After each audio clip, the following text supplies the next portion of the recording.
This video, I have the iPhone 6. This is in perfectly good condition. Just to take a look, no cracks or any scratches or anything. And I've also got a drill with me. It's an 18-volt drill. We're just gonna go right in the center, see if anything happens. So I've done this before with the iPhone 5, but I actually had the drill in reverse, so you know it wasn't anything dramatic. But who knows what's gonna happen with this one? Let's just go ahead and do this. So right in the middle. All right.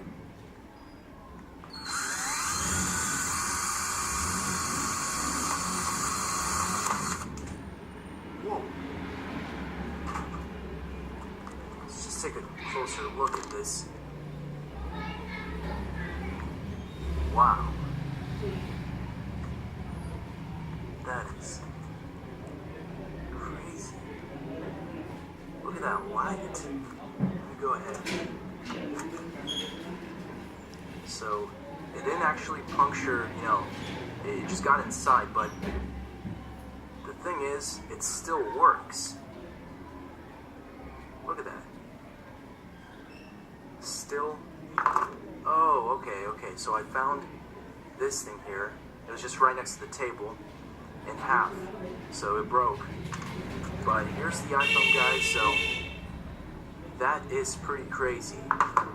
This drill managed to do that.